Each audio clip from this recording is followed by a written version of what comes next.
नमस्कार, आप देख रहे हैं इंडिया टीवी। आपके साथ मैं हूं मीनाक्षी जोशी और हम अब की बार किसकी सरकार अपना ये खास कार्यक्रम दिखाते हैं। लेकिन आज का दिन इस लिहाज से महत्वपूर्ण कि प्रधानमंत्री नरेंद्र मोदी जल जीवन मिशन की दूसरी सालगिरह पर देश को संबोधित कर रही हैं। आइए आपको सीधा कार्यक्रम में लेकर चलते हैं। कालखंड में साथ साथ मना रहे हैं।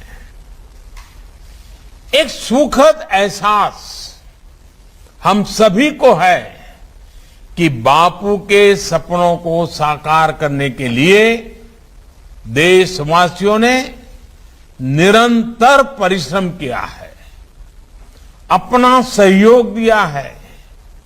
आज देश के शहर और गांव खुद को खुले में शौच से मुक्त घोषित कर चुके हैं।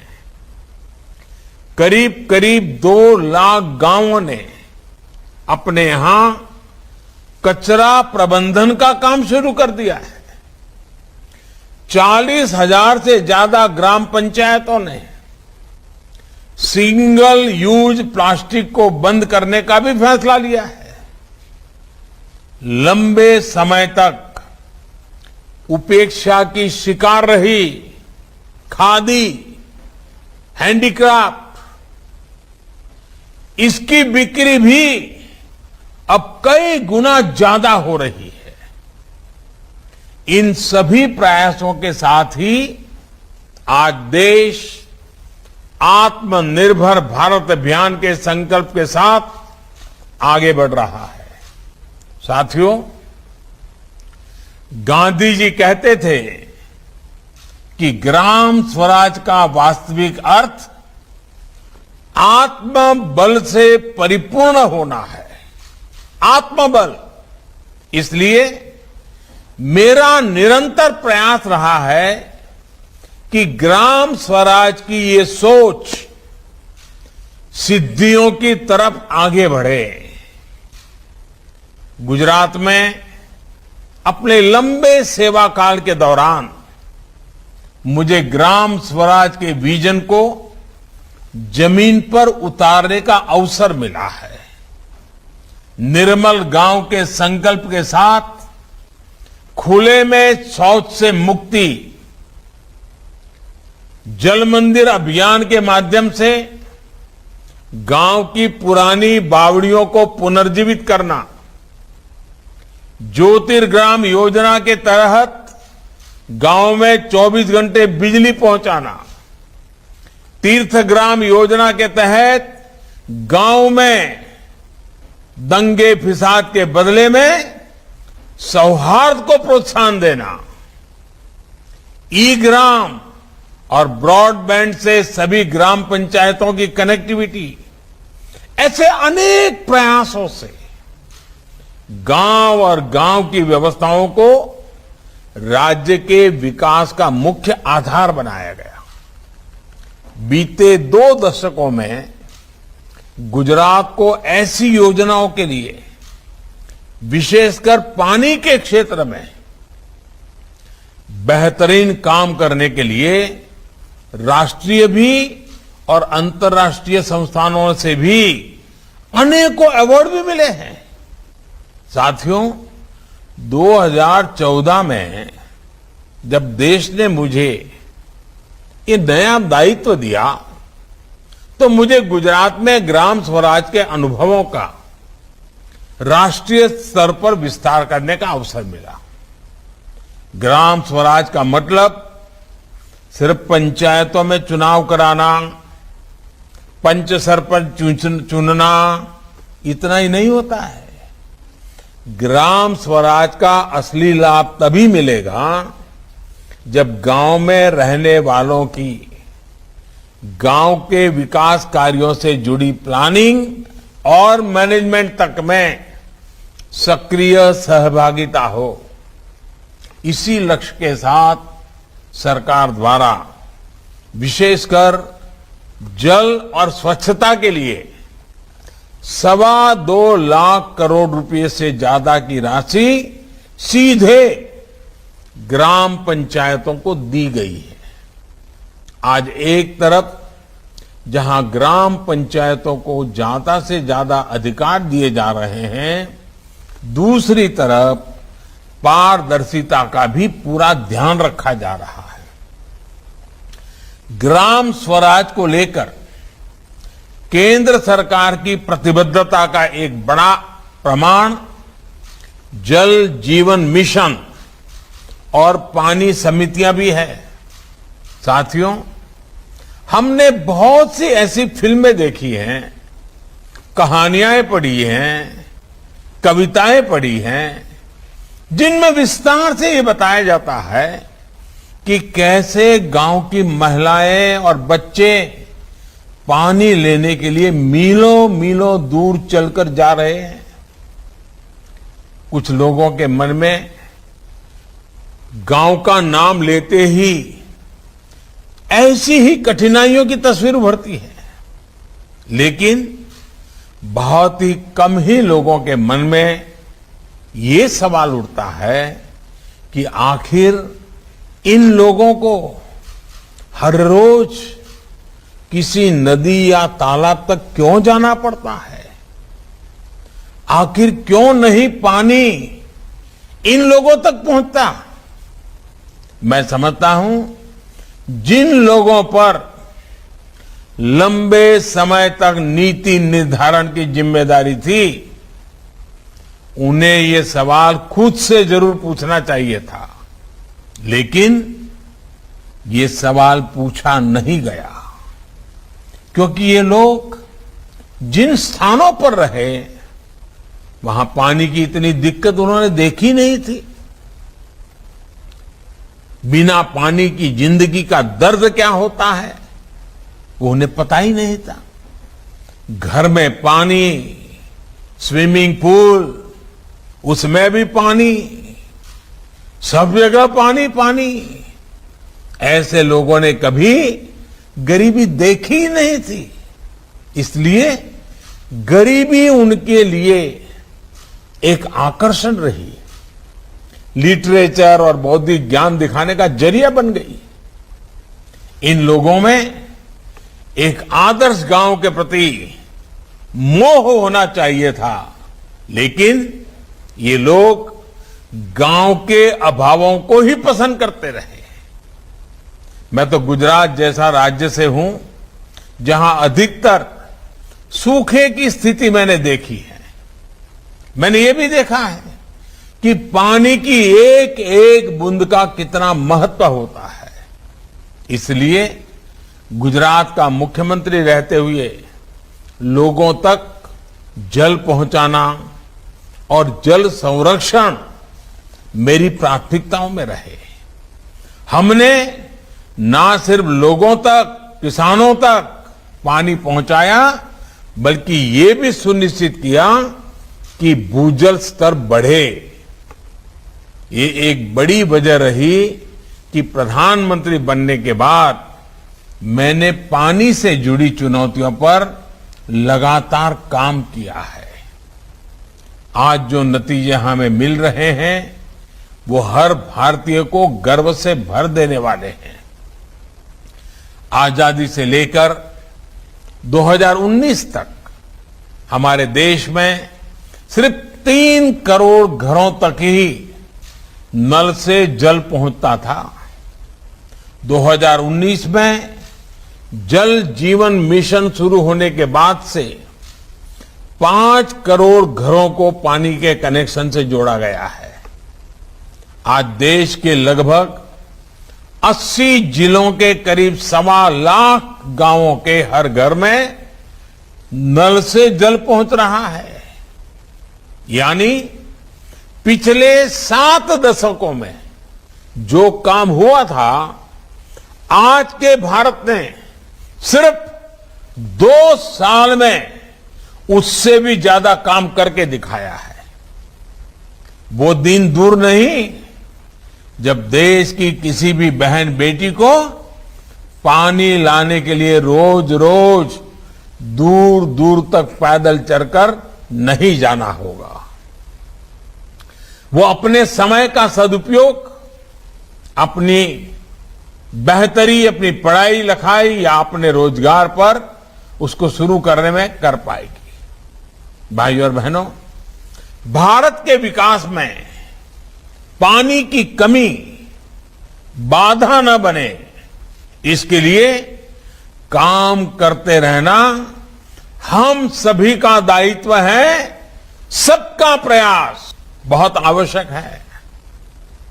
हम अपनी आने वाली पीढ़ियों के प्रति भी जवाबदेह हैं। पानी की कमी की वजह से हमारे बच्चे अपनी ऊर्जा राष्ट्र निर्माण में न लगा पाए, उनका जीवन पानी की किल्लत से निपटने में ही बीत जाए, ये हम नहीं होने दे सकते। इसके लिए हमें युद्ध स्तर पर अपना काम जारी रखना होगा। आजादी के 75 साल बहुत समय बीत गया। अब हमें बहुत तेजी करनी है। हमें यह सुनिश्चित करना होगा कि देश के किसी भी हिस्से में टैंकरों या ट्रेनों से पानी पहुंचाने की फिर नौबत ना आए। साथियों, मैंने पहले भी कहा है कि पानी का उपयोग हमें प्रसाद की तरह करना चाहिए, लेकिन कुछ लोग पानी को प्रसाद नहीं, बहुत ही सहज सुलभ मानकर उसे बर्बाद करते हैं। वो पानी का मूल्य ही नहीं समझते। पानी का मूल्य वो समझता है जो पानी के अभाव में जीता है। वही जानता है एक एक बूंद पानी जुटाने में कितनी मेहनत करनी पड़ती है। मैं देश के हर उस नागरिक से कहूंगा जो पानी की प्रचुरता में रहते हैं, मेरा उनसे आग्रह है कि आपको पानी बचाने के ज्यादा प्रयास करने चाहिए और निश्चित तौर पर इसके लिए लोगों को अपनी आदतें भी बदलनी होगी। हमने देखा है कई जगह नल से पानी गिरता रहता है, लोग परवाह नहीं करते। कई लोग तो मैंने ऐसे देखे हैं जो रात में नल खुला छोड़कर उसके नीचे बाल्टी उलटकर रख देते हैं। सुबह जब पानी आता है, बाल्टी पर गिरता है, तो उसकी आवाज उनके लिए मॉर्निंग अलार्म का काम करती है। वो ये भूल जाते हैं कि दुनिया भर में पानी की स्थिति कितनी अलार्मिंग होती जा रही है। मैं मन की बात में भी अक्सर ऐसे महानुभावों का जिक्र करता हूं जिन्होंने जल संरक्षण और जल संचयन को अपने जीवन का सबसे बड़ा मिशन बनाया हुआ है। ऐसे लोगों से भी सीखा जाना चाहिए, प्रेरणा लेनी चाहिए। देश के अलग अलग कोनों में अलग अलग प्रयोग होते हैं, उसकी जानकारी हमें अपने गांव में काम आ सकती है। आज इस कार्यक्रम से जुड़ी देश भर की ग्राम पंचायतों से भी मेरा आग्रह है, गांव में पानी के स्रोतों की सुरक्षा और स्वच्छता के लिए जी जान से काम करें। बारिश के पानी को बचा रखकर घर में उपयोग से निकले पानी का खेती में इस्तेमाल करके कम पानी वाली फसलों को बढ़ावा देकर ही हम अपने लक्ष्यों को हासिल कर सकते हैं। साथियों, देश में बहुत से क्षेत्र ऐसे हैं जहां प्रदूषित पानी की दिक्कत है। कुछ क्षेत्रों में पानी में आर्सेनिक की मात्रा अधिक होती है। ऐसे क्षेत्रों में हर घर में पाइप से शुद्ध जल पहुंचना वहां के लोगों के जीवन को मिले सबसे बड़े आशीर्वाद की तरह है। एक समय इंसेफेलाइटिस, दिमागी बुखार से प्रभावित देश के 61 जिले में, 60 से अधिक जिले में नल कलेक्शन की संख्या सिर्फ 8 लाख थी। आज ये बढ़कर 1,11,00,000 से ज्यादा हो गई है।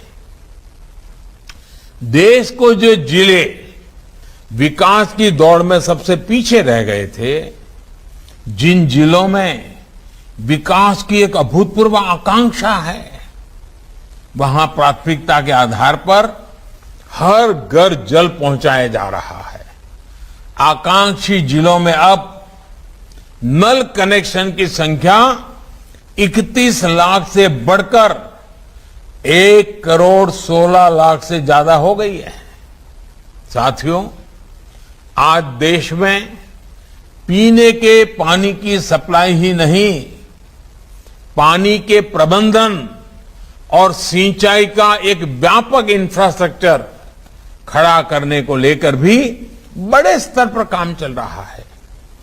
पानी के प्रभावी प्रबंधन के लिए पहली बार जल शक्ति मंत्रालय के अंतर्गत पानी से जुड़े अधिकतर विषय लाए गए हैं। मां गंगा जी के साथ साथ दूसरी नदियों के पानी को प्रदूषण मुक्त करने के लिए स्पष्ट रणनीति के साथ काम चल रहा है। अटल भूजल योजना के तहत देश के 7 राज्यों में ग्राउंड वाटर लेवल को ऊपर उठाने के लिए काम हो रहा है। बीते 7 सालों में प्रधानमंत्री कृषि सिंचाई योजना के तहत पाइप इरिगेशन और माइक्रो इरिगेशन पर भी बहुत बल दिया गया है। अब तक 13 लाख हेक्टेयर से अधिक जमीन को माइक्रो इरिगेशन के दायरे में लाया जा चुका है। पर ड्रॉप मोर क्रॉप, इस संकल्प को पूरा करने के लिए अनेक ऐसे प्रयास चल रहे हैं। लंबे समय से लटकी सिंचाई की 99 बड़ी परियोजनाओं में से लगभग आधी पूरी की जा चुकी है और बाकियों पर तेजी से काम चल रहा है। देश भर में डैम्स की बेहतर मैनेजमेंट और उनके रखरखाव के लिए हजारों करोड़ रुपए से एक विशेष अभियान चलाया जा रहा है। इसके तहत 200 से अधिक डैम्स को सुधारा जा चुका है। साथियों, कुपोषण के खिलाफ इस लड़ाई में भी पानी की बहुत बड़ी भूमिका है। हर घर जल पहुंचेगा तो बच्चों का स्वास्थ्य भी सुधरेगा। अभी हाल ही में सरकार ने पीएम पोषण शक्ति निर्माण स्कीम को, पीएम पोषण योजना को मंजूरी दी है। इस योजना के तहत देश भर के स्कूलों में बच्चों की पढ़ाई भी होगी और उन्हें पोषण भी सुनिश्चित किया जाएगा। इस योजना पर केंद्र सरकार 54,000 करोड़ रुपए से अधिक खर्च करने जा रही है। इसका लाभ देश के करीब 12 करोड़ बच्चों को होगा। साथियों, हमारे यहां कहा जाता है कि उपकर्तुम यथा सुअल्पम समर्थो न तथा महान, प्रायः कुपः तुषाम हंति सततम न तु बारिधि। यानी पानी का एक छोटा सा कुआं लोगों की प्यास बुझा सकता है, जबकि इतना बड़ा समुंदर ऐसा नहीं कर पाता। ये बात कितनी सही है।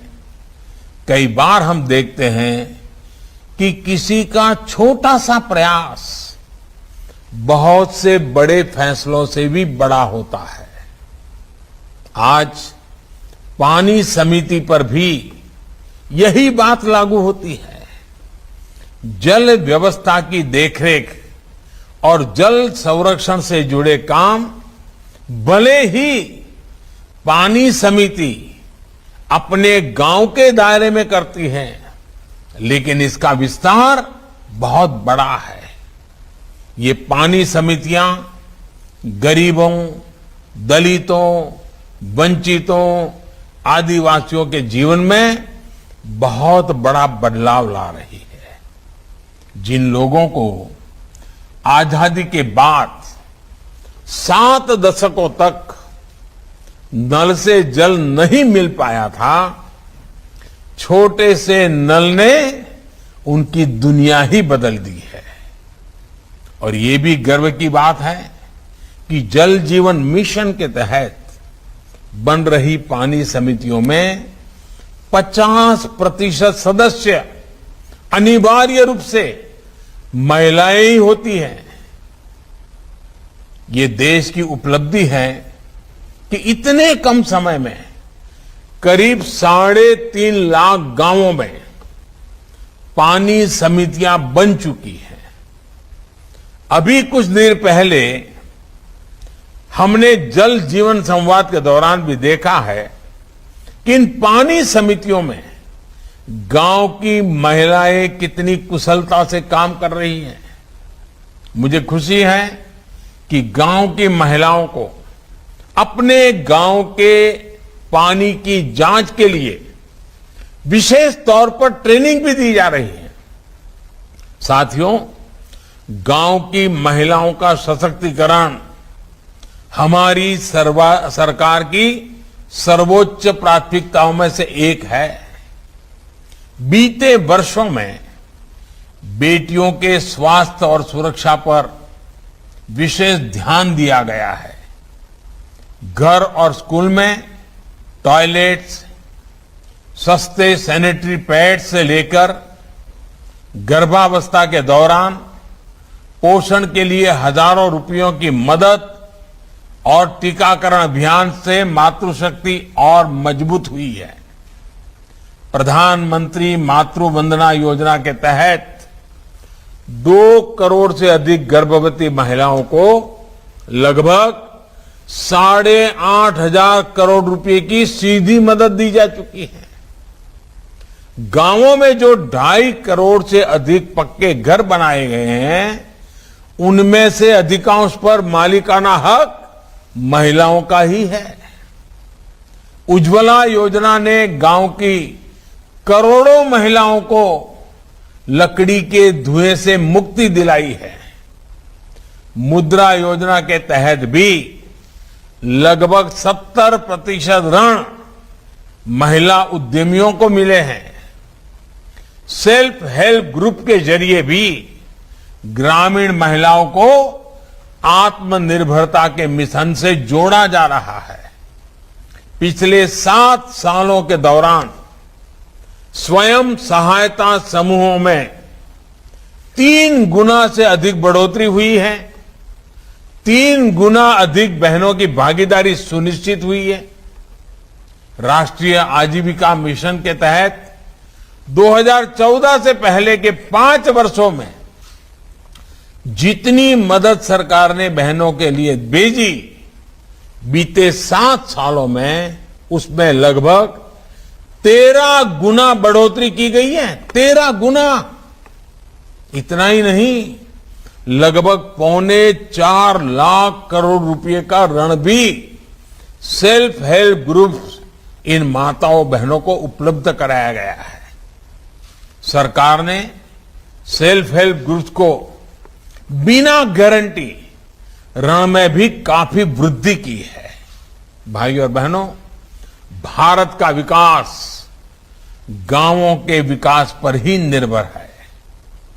गांव में रहने वाले लोगों, युवाओं, किसानों के साथ ही सरकार ऐसी योजनाओं को प्राथमिकता दे रही है जो भारत के गांवों को और ज्यादा सक्षम बनाए।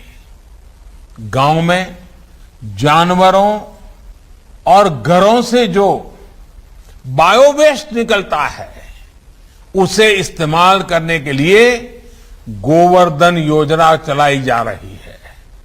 ये योजना के माध्यम से देश के 150 से ज्यादा जिलों में 300 से ज्यादा बायोगैस प्लांट का काम पूरा हो चुका है। गांव के लोगों को गांव में ही बेहतर प्राथमिक उपचार मिल सके, वो गांव में ही जरूरी टेस्ट करा सके, इसके लिए 1.5 लाख से ज्यादा हेल्थ एंड वेलनेस सेंटर बनाए जा रहे हैं। इनमें से करीब 80,000 हेल्थ एंड वेलनेस सेंटर का काम पूरा कर लिया गया है। गांव की आंगनवाड़ी और आंगनवाड़ी में काम करने वाली हमारी बहनों के लिए भी आर्थिक मदद बढ़ाई गई है। गांवों में सुविधाओं के साथ साथ सरकार की सेवाएं भी तेजी से पहुंचे, इसके लिए आज टेक्नोलॉजी का व्यापक उपयोग किया जा रहा है। पीएम स्वामित्व योजना के तहत ड्रोन की मदद से मैपिंग कराकर गांव की जमीनों और घरों की इसके डिजिटल प्रॉपर्टी कार्ड तैयार किए जा रहे हैं। स्वामित्व योजना के तहत 7 साल पहले तक जहां देश की 100 से भी कम पंचायतें ब्रॉडबैंड कनेक्टिविटी से जुड़ी हुई थी, वहीं आज 1.5 लाख पंचायतों में ऑप्टिकल फाइबर पहुंच चुका है।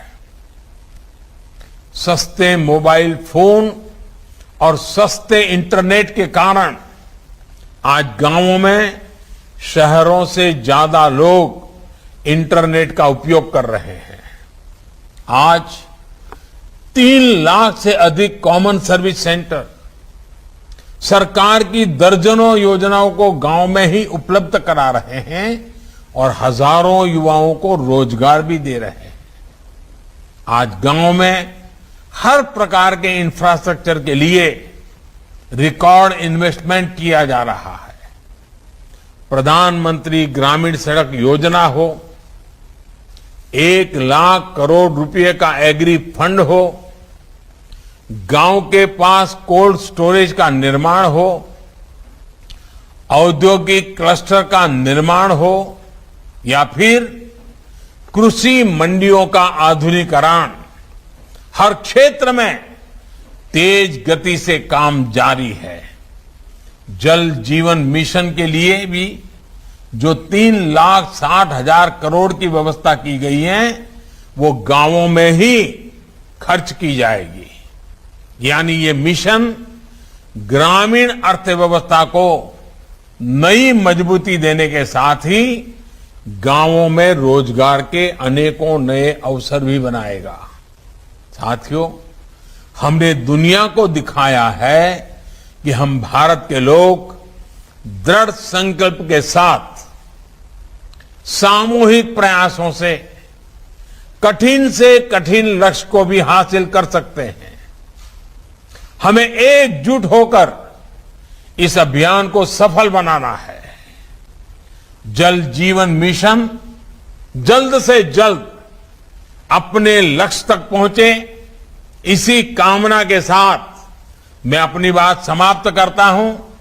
आप सभी को बहुत बहुत शुभकामनाएं। धन्यवाद। तो प्रधानमंत्री नरेंद्र मोदी को आप सुन रहे थे। पानी के लिए नीतियां बनाने वालों से सवाल होना चाहिए, ये प्रधानमंत्री नरेंद्र मोदी ने अपने संबोधन में कहा। ग्राउंड वाटर लेवल बढ़ाने के लिए भी प्रधानमंत्री नरेंद्र मोदी ने कहा कि उनकी सरकार काम कर रही है। जल जीवन मिशन के बाद 5 करोड़ घरों को नल से पानी मिलेगा। तो जो पानी की समस्या है, पानी की जो दिक्कत है, उसको दूर किया जाएगा और पानी के लिए आने वाली पीढ़ियों को जवाब देना होगा। ये भी बड़ी बात प्रधानमंत्री नरेंद्र मोदी ने अपने संबोधन में कही। इंडिया टीवी हर वक्त हर जगह डाउनलोड करने के लिए सर्च करें India TV news Google play store या ऐप स्टोर पर।